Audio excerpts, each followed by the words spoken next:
Hello, my dear students. Myself Sanjay Sarvaiya and welcome to Sarvaiya Sir's class. As you know that we have already completed type A. Today we will start type B, pro rata allotment. अच्छा, ये pro rata allotment क्या है? जब company को excess application receive होती है, फिर चाहे वो chapter number 1 accounting for share capital हो या चैप्टर नंबर 2 जो रनिंग चल रहा है अकाउंटिंग फॉर डिबेंचर्स, दोनों में ज्यादा एक्सेस एप्लीकेशन जब रिसीव होती है, सब्सक्रिप्शन से ज्यादा ओवर सब्सक्रिप्शन होता है, तो जनरली क्या होता है कि excess application were rejected and money paid thereon was refunded, ऐसा कह के हमें बताया जाता है कि एक्सेस एप्लीकेशन को रिजेक्ट किया गया है। जबकि कई बार क्या होता है कि सारी की सारी एप्लीकेशन रिजेक्ट नहीं करते, उसमें अप्लाई किए है, कितने नंबर ऑफ एप्लीकेशन अप्लाई किए उसके बेस पे उसका प्रपोर्शन निकाल के उसके बेस पे एप्लीकेशन को रिजेक्ट किया जाता है। कि जैसे कि 10,000 एप्लीकेशन है, उसके अगेंस्ट में आप उसको 7,000 शेयर्स या डिवेंचर अलॉट कर दीजिए, तो 10:7 ये प्रपोर्शन हो गया, प्रो रेटा है उसका, राइट। तो इस हिसाब से जितने भी 10,000 एप्लीकेशंस के एप्लीकेंट्स हैं उसको 7,000 डिबेंचर्स या शेयर्स मिलेंगे। उसी हिसाब से यदि 5,000 एप्लीकेशन की है तो 3,500 एप्लीकेशन ग्रांट होगी। तो इस तरीके का जो अलॉटमेंट होता है उसे कहते हैं प्रो रेटा अलॉटमेंट। तो आज हमें टाइप बी स्टार्ट करनी है, डिबेंचर चैप्टर की टाइप बी है, वो है प्रो रेटा अलॉटमेंट, राइट। चलो type B, pro rata allotment, right. तो इस टाइप में क्या है कि बिल्कुल इजी सी टाइप है। जनरली मैंने बताया कि एक्सेस एप्लीकेशन को रिजेक्ट किया जाता है, लेकिन पूरी की पूरी एप्लीकेशन से ज्यादा जितनी एक्सेस एप्लीकेशन है सभी को रिजेक्ट करने की जगह पे कई बार क्या करता है कि थोड़ी बहुत एप्लीकेशन नेक्स्ट स्टेज के लिए कैरी फॉरवर्ड की जाती है, राइट। उसको सेटल किया जाता है नेक्स्ट स्टेज में। देखते हैं इस टाइप का जो क्वेश्चन है, आपकी टेक्स्ट बुक में 8 नंबर का क्वेश्चन दिया गया है और मैं रीड करता हूं क्वेश्चन को, पेज नंबर 112 पे ध्यान दीजिए। क्वेश्चन नंबर 8 है, चार्मिल फैशन लिमिटेड इश्यूड 1,20,000, ये 1,20,000 जो है वो नंबर ऑफ डिबेंचर्स है। 10% डिबेंचर, ये उसका नाम है, 10% debenture and the face value of ₹200। देखिए यहां पे फेस वैल्यू 100 नहीं है, 200 फेस वैल्यू है, राइट। हो सकती है each at a premium of 10%, मतलब 200 रुपीज फेस वैल्यू, उसके 10% प्रीमियम मतलब 20 रुपीज प्रीमियम है। किस तरीके से अमाउंट है वो कॉल्ड अप कर रहे हैं। देखिए amount was payable as under, debenture holder को ये अमाउंट जो है वो पेड इस तरीके से करनी है, कुछ इस तरीके से पेड करेंगे। कैसे? यहां पे एप्लीकेशन के टाइम पे 100 रुपीज इंक्लूडिंग प्रीमियम बताया गया। 100 रुपीज इंक्लूडिंग प्रीमियम का मतलब यह हुआ कि यहां पे 100 में से 80 रुपीज है वो डिबेंचर कैपिटल रहेगी और 20 रुपीज है वो यहां पे प्रीमियम रहेगा। ओके, इसके बाद बैलेंस अमाउंट ऑन अलॉटमेंट, तो बैलेंस तो आपको पता है कि 80 आपने निकाल दिया, तो अब 200 में से बचे कितने, 120, तो 120 अलॉटमेंट के टाइप पे कंसीडर किए जाएंगे। This debenture were redeemed after 7 years। Okay चलो, ये तो 7 साल के बाद इस डिबेंचर को रिडीम किया जाता है, एडिशनल इंफॉर्मेशन है।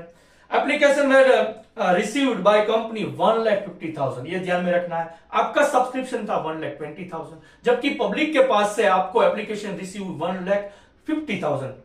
इसका मतलब यह हुआ कि 30,000 एप्लीकेशन एक्सेस है, एक्सेस एप्लीकेशन रिसीव हुई। चाहे तो कंपनी सभी एप्लीकेशन को रिजेक्ट कर सकती है, चाहे तो उसमें से थोड़ी बहुत रिजेक्ट और थोड़ी ग्रांट कर सकती है, राइट। ऐसा प्रोरेटा अलॉटमेंट कर सकती है। और कई बार क्या होता है कि सारी की सारी रिजेक्ट कर देते हैं, ऐसा हो सकता है। चलो यहां पे देखते क्या कहा गया हमें, debenture and the allotment of 1,20,000, जो हमारा सब्सक्रिप्शन था 1,20,000 debentures is made on pro रेटा बेसिस। मतलब यहां पे क्लियरली आपको लिख के दिया गया है, प्रो रेटा बेसिस पे ही यहां पे कंसीडर किया जाता है, प्रो रेटा बेसिस पे आपको अलॉटमेंट करना है, राइट।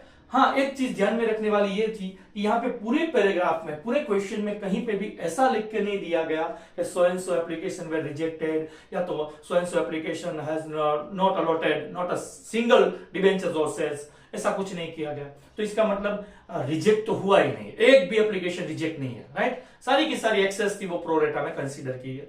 देखते हैं आगे बताया गया, excess amount of application is credited. Okay, ये तो सभी को पता है कि एक्सेस अमाउंट जो होती है एप्लीकेशन की वो अलॉटमेंट के स्टेज पे कैरी फॉरवर्ड होती है, और अलॉटमेंट के टाइम पे यदि एक्सेस अमाउंट होती है तो फर्स्ट कॉल में एक्सेस होती है, तो फाइनल कॉल में, ये तो प्रो रेटा की थियरी में दिया गया, राइट, आप सभी को पता है। Amount beyond allotment is fully received, मतलब जितने भी शेयर्स थे वो तो सभी को पैसे, सभी ने पैसे दिए, यहाँ पे कोई कॉलिंग एरियस जैसी बात नहीं है, ऐसा बता रहे हैं। Past journal entries in the of the issue of debentures in the book of company, company के बुक में आपको डिबेंचर के लिए एंट्री लिखनी है। किस तरीके से, सबसे पहले थोड़ी सी वर्किंग नोट यहाँ पे लिख देते हैं। थोड़ी सी क्या थी कि आपके पास जो एप्लीकेशन है, एप्लीकेशन के टाइम पे उसने पैसे दिए आपको ₹100 लिख के, लेकिन वो इंक्लूडिंग प्रीमियम है। इसका मतलब ये हुआ कि वो ₹100 80 प्लस 20 से बने हैं। 80 है वो कैपिटल, डिबेंचर कैपिटल है, और ₹20 है वो प्रीमियम की अमाउंट है। ओके डन, चलो मान लिया। अब बात करते हैं बैलेंस ऑन अलॉटमेंट। दो ही स्टेज बताए गए। अलॉटमेंट के स्टेज पे बैलेंस, बैलेंस का मतलब क्या, ₹80 कैपिटल हो गई तो बैलेंस अमाउंट क्या रहेगी, 120, क्योंकि ₹200 का डिबेंचर था, ₹80 आपने एप्लीकेशन में सेट कर दिए, तो बाकी बैलेंस अमाउंट 120 है वो अलॉटमेंट के टाइम पे सेट होगी। अच्छा, यहां पे आपको एप्लीकेशन रिसीव हो रही है 1,50,000, तो आपको ध्यान में रखना है। चलो कैलकुलेशन करते हैं, थोड़ी सी वर्किंग नोट यहां पे क्या होती है देखते हैं। वर्किंग नोट्स क्या होगी देखते हैं। चलो दो ही स्टेप है तो थोड़ी सी छोटी सी वर्किंग नोट होगी। चलो सबसे पहले एप्लीकेशन, एप्लीकेशन का जो स्टेज है उसमें सबसे पहला स्टेज होता है रिसीव्ड, जब आपको अमाउंट रिसीव्ड होती है। ओके, तो देखिए यहां पे आपको कितनी एप्लीकेशन रिसीव्ड हुई है, 1,20,000 सब्सक्रिप्शन था, आपको अमाउंट एप्लीकेशन रिसीव हुए 1,50,000, तो 1,50,000 इंटू आपको यहां पे पता होना चाहिए कि रिसीव्ड अनरिसीव्ड ऑलवेज विथ प्रीमियम और विदाउट डिस्काउंट लिखा जाता है। जैसे शेयर कैपिटल में था रिसीव्ड, ये अमाउंट रिसीव्ड है, या तो कॉल इन एरियस होती अनरिसीव्ड, रिसीव्ड और अनरिसीव्ड ऑलवेज विथ प्रीमियम से ही मल्टीप्लाई होगा, तो ₹100 से मल्टीप्लाई होगा। ₹100 से आपको मिले पैसे तो कितने हो गए, 1,50,00,000 राइट, 1,50,00,000 ये अमाउंट आपको रिसीव हुई है। ओके चलो अब बात करते हैं यहां पे रिजेक्टेड या तो एक्सेस की। तो एक्सेप्टेड और रिजेक्टेड जब प्रोरेटा होता है तो 3 स्टेज होते हैं, रिपीट कर दू यहां पे, एक्सेप्टेड, रिजेक्टेड और प्रोरेटा, इस तरीके का कैलकुलेशन रहता है। एक्सेप्टेड मतलब आपका जितना सब्सक्रिप्शन है वो, रिजेक्टेड मतलब नॉट अ सिंगल शेयर और debenture issued on so and so application, ऐसा बताया गया, उसे कहते हैं रिजेक्टेड, फुल्ली रिजेक्टेड। और प्रोरेटा डिफरेंस अमाउंट जो बचती है, तीनों का टोटल करेंगे 1,50,000 में से जो भी डिफरेंस अमाउंट है उसे कहेंगे आप प्रोरेटा, राइट। तो यहां रिजेक्टेड वाली तो कोई बात ही नहीं है। एक्सेप्टेड कितनी, एक्सेप्टेड होता है तो यहां पे आपको ऐसे सेपरेट कैलकुलेशन करना होगा, कैपिटल कितनी है और प्रीमियम कितना, राइट। यहां पे आप कितने एप्लीकेशन को एक्सेप्ट कर सकते हैं, आपकी कैपेसिटी क्या है, जितना आपका सब्सक्रिप्शन है उतने ही एप्लीकेशन आप एक्सेप्ट कर सकते हो, उससे ज्यादा नहीं। हमारा सब्सक्रिप्शन 1,20,000 का था, मतलब 1,20,000 इंटू कैपिटल में क्या लिखेंगे 8080, इस हिसाब से यहाँ पे 96 लाख रुपीज हो जाएंगे, 96 लाख रुपीज। अच्छा तो 1,20,000 पे प्रीमियम की अमाउंट क्या है, प्रीमियम की अमाउंट ₹20 है, देखिए यहाँ पे प्रीमियम की अमाउंट 20, इस हिसाब से यहाँ पे हो जाएंगे 24 लाख रुपीज। ओके एक्सेप्टेड हो गया। अब दो चीज है, या तो रिजेक्टेड और प्रोरेटा। तो रिजेक्टेड के बारे में तो कहा ही नहीं कि कोई एप्लीकेशन को रिजेक्ट किया गया हो, सारी की सारी प्रोरेटा है, तो यहाँ पे प्रोरेटा का कैलकुलेशन कर देंगे, प्रोरेटा, और ब्रैकेट में लिखेंगे नेक्स्ट स्टेज का जो नाम है वो, नेक्स्ट स्टेज का नाम भाई क्या है, अलॉटमेंट है, तो उस अलॉटमेंट लिख दिया। यहाँ पे प्रोरेटा में आप कितने एप्लीकेशन को प्रोरेटा में कंसीडर करेंगे, देखिए आपको रिसीव हुई थी 1,50,000, जिसमें से आपने एक्सेप्ट की 1,20,000। अब प्रोरेटा में एप्लीकेशन कितनी कंसीडर होगी, 30,30,000। ये जो प्राइस चल रही है वही यहां पे लिखी जाती है 100, जो स्टेज में प्राइस होती है विद प्रीमियम विदाउट डिस्काउंट जो भी है वही लिखी जाती है, राइट। ऑलवेज ध्यान रहे, नेक्स्ट स्टेज की अलॉटमेंट के स्टेज की प्राइस नहीं लिखनी है, जो रनिंग प्राइस होती है जो प्रिंट करके आपको दी गई वही यहाँ पे प्रोरेटा में मल्टीप्लाई होगी, और इस हिसाब से 30 लाख रुपीज यहाँ पे आपको लिखने होंगे, और प्रोरेटा हो गया कैलकुलेशन। अब बात करते हैं नेक्स्ट स्टेज। नेक्स्ट स्टेज होता है अलॉटमेंट का। चलो अलॉटमेंट की कैलकुलेशन देखते हैं, अलॉटमेंट के टाइम पे क्या कैलकुलेशन होगी। अलॉटमेंट का पहला स्टेज है कॉल्ड अप। अच्छा कॉल्ड अप में यदि यहाँ पे प्रीमियम होता तो मैं यहाँ पे सेपरेट लिखता, कैपिटल कितनी है प्रीमियम कितना है ऐसा अलग करता, यहाँ तो कोई प्रीमियम है ही नहीं, डायरेक्ट 120 है, तो 1,20,000 यहाँ पे नंबर ऑफ डिबेंचर्स एप्लीकेशन पे कंपनी कॉल्ड अप कर रही है और 120 पर डिबेंचर कॉल्ड अप कर रही है, मतलब यहाँ पे 1,44,00,000 है वो कंपनी कॉल्ड अप कर रही है। ओके, अच्छा तो अब रिसीव कितना होगा, मैंने पहले भी बताया था, फिर से बता देता हूं कि जब भी आप प्रोरेटा का कैलकुलेशन करते हैं ना, तब इस अमाउंट को बॉक्स में लिखना है। इस अमाउंट को जब कैलकुलेशन करते हैं उसी टाइम पे बॉक्स में लिख दीजिए। क्यों? क्योंकि आगे वाला स्टेज में वो बॉक्स ही माइनस होने वाला है। देखिए इस तरीके से, देखिए यहाँ पे रिसीव्ड, सबसे उसके बाद वाला जो स्टेज होता है रिसीव्ड। कंपनी अपने मन में यही सोच रही है कि मुझे 1,20,000 डिवेंचर पे 120 रुपीज के हिसाब से 1,44,00,000 रुपीज अमाउंट रिसीव होगी, लेकिन ये नहीं होगी। क्यों? क्योंकि प्रोरेटा की अमाउंट पहले से हमने क्रेडिट ले ली है, वो माइनस करेंगे, माइनस प्रोरेटा। और यहां पे बता दूं कि यहां पे कभी कोई कैलकुलेशन नहीं करना है, वरना मिस्टेक हो सकती है। यहां पे कोई कैलकुलेशन, डायरेक्ट बॉक्स ही माइनस करना है। जो यहां पे मैंने बॉक्स बनाया था वो ये बॉक्स माइनस कर दिया 30 लाख। इस हिसाब से यहां पे अमाउंट जो है वो क्या रहेगी, 1,14,00,000 रुपीज ये बैंक से लिखी जाएगी। राइट, यहां पे टोटल 4 ही एंट्री रहेगी और वो चारों एंट्री है वो चारों एंट्री किस तरीके से, चलो देखते हैं। एंट्री किस तरीके से होती है। सबसे पहली एंट्री जब आपको एप्लीकेशन की अमाउंट रिसीव्ड होती है, वो ये पहली वाली एंट्री, एप्लीकेशन की अमाउंट रिसीव्ड होती है तो बैंक अकाउंट डेबिट होगा। तो सबसे पहले लिखेंगे यहाँ पे बैंक अकाउंट डेबिटेड।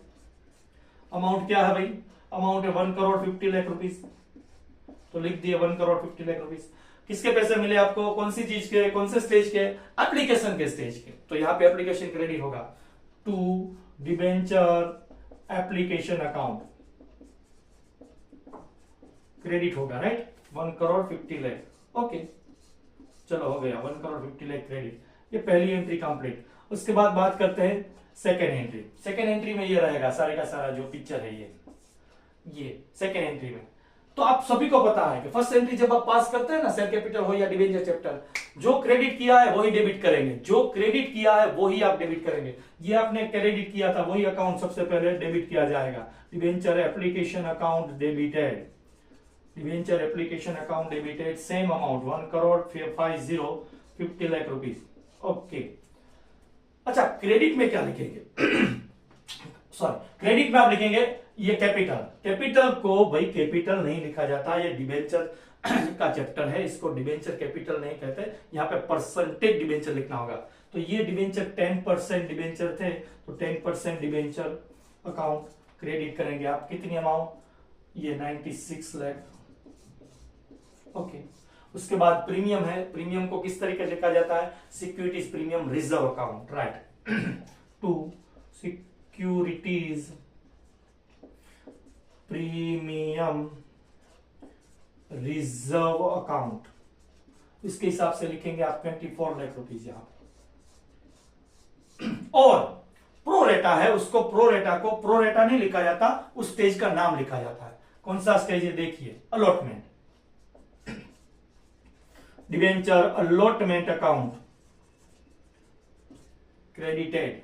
कितनी अमाउंट, 30 लाख। ओके, चलो इस तरीके से 2 एंट्री पास होगी यहाँ पे। अब बात करते हैं general entry number 3। Third number की एंट्री में यहाँ पे लिख रहा हूं, देखिए थर्ड नंबर की एंट्री जो है, अब थर्ड नंबर की एंट्री अलॉटमेंट कॉल्ड अप, ये सिंपल सी एंट्री है। जो कॉल्ड अप करते हैं वो डेबिट, और जिस चीज को आप कॉल्ड अप किया वो क्रेडिट में। राइट, शेयर कैपिटल और डिबेंचर कैपिटल क्रेडिट में होती है। जो कॉल्ड अप करते हैं, क्या कॉल्ड अप करे, अलॉटमेंट। तो डिबेंचर अलॉटमेंट अकाउंट डेबिटेड, कितनी अमाउंट भी डेबिट होगी, 1,44,00,000 rupees. Okay, to percentage debenture, 10% नाम यहाँ पे, to 10% debenture account credited 1,44,00,000 rupees. Okay, चलो ये होगी जनरल एंट्री नंबर 4। अब last entry, sorry general entry number 3। अब लास्ट एंट्री जो है जनरल एंट्री नंबर 4, जहां पे आपको अमाउंट रिसीव हो रही है। Okay, general entry number 4, amount receive हो रही है, ये एंट्री 4 नंबर की। तो डबल लाइन की है, इसका मतलब वही बैंक से लिखा जाएगा। अमाउंट रिसीव हो रही है तो bank account debit, bank account debit. कितनी अमाउंट, 1,14,00,000 रुपीज। और उसी को लिखेंगे debenture allotment account credited 1,14,00,000 rupees. अच्छा, बाद में इसका टोटल कर देगा, जो भी टोटल आ रहा है वो लिख दीजिएगा यहाँ पे, राइट।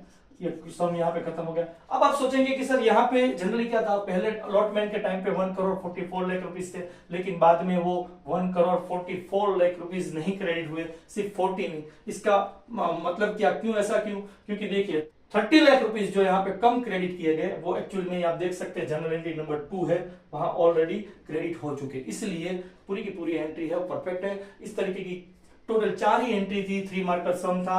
यदि प्रोरेटा का क्वेश्चन, हालांकि बोर्ड की एग्जाम में अभी तक पूछा नहीं गया, लेकिन इस चैप्टर से यदि प्रोरेटा पूछा जाता है तो बिल्कुल आसान सा और आसान सी कैलकुलेशन, और general entry number of entry भी ओनली 4 ही थी, राइट। ओके, चलो यहाँ पे प्रोरेटा की टाइप भी हम खत्म कर रहे हैं, राइट। और इस टाइप का इलस्ट्रेशन आपकी टेक्स्ट बुक में दिया गया, एक बार उसको रिफर कर लीजिएगा।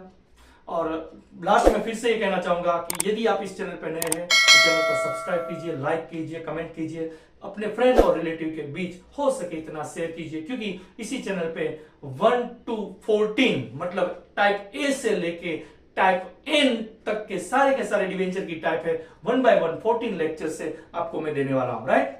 Thank you very much for watching.